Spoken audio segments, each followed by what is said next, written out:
大家好，我是小鱼，小鱼来了。今天和大家分享我蒸馒头的成功经验。当你把失败从记忆删除，只保留成功的记忆时，就一定能蒸出成功的馒头。这就是我的诀窍，愿与大家分享。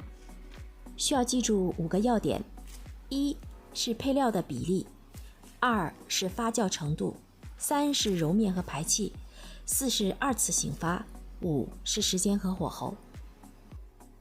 来自家人和身边朋友的反馈，大家都喜欢吃柔软又有弹性的馒头，所以在选择面粉上，我选择用低筋面粉。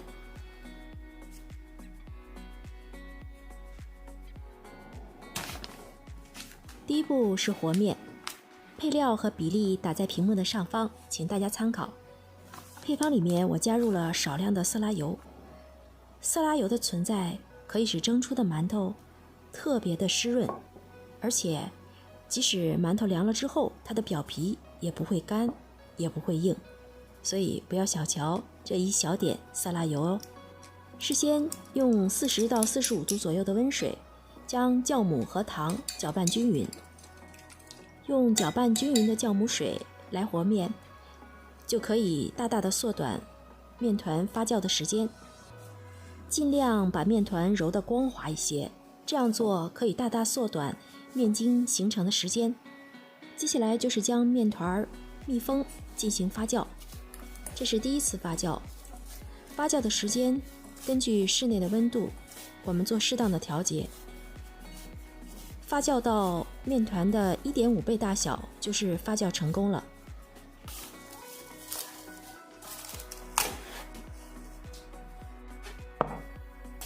用手指戳一下面团的中间，既不回缩也不反弹，就是发酵成功的标志。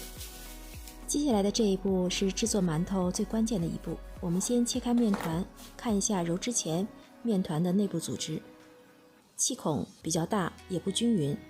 充分的揉制是为了排出大气孔，面筋的重新组合和排列，再去包住小气孔，增加面团的延展性和支撑力，也就是说面团不会塌方。另外，揉的过程中将空气中大量的氧气卷进面团，让面团中的脂肪氧化，从而氧化里面的黄色素，所以面团越揉越白越细腻，蒸出的馒头也就越白越细腻。这样反反复复大约揉10分到15分钟左右。经过这样蹂躏的面团，基本上可以说就是成功了。我们来见证一下，我们抻住面团的两头来抻它。你是不是有点错觉，感觉像是在抻拉面？是的，你没看错。经过充分揉制的面团就可以达到这样的延展性。再次揭开，我们来看一下里面的气孔，非常的细腻，非常的小，非常的均匀，这就是我们想要的。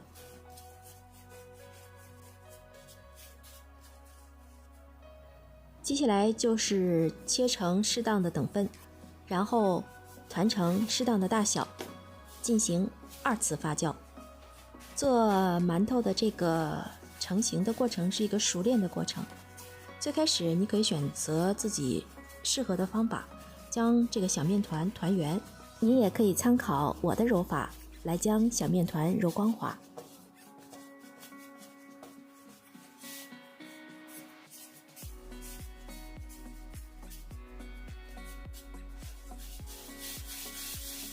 这里面要强调一下，在团圆之后，我们要再将它搓得高一点，因为在2次醒发的过程中，面团还会膨胀，还会变得更加的松软，所以会降低高度。如果你从一开始就团得非常的圆，没有高度，蒸出的馒头就会变成扁圆形状，就不美观了。2次发酵好的小面团会非常的轻，也非常的软，轻轻一碰就容易变形。为了防止这种情况发生，我们将团好的小面团直接放入加入冷水的锅中进行2次发酵，20到30分钟左右，发酵到1.5倍大小，凉水蒸20分钟。当我们听到水开的声音之后，就把火力调到最小，切记一定是用最小的火力来蒸。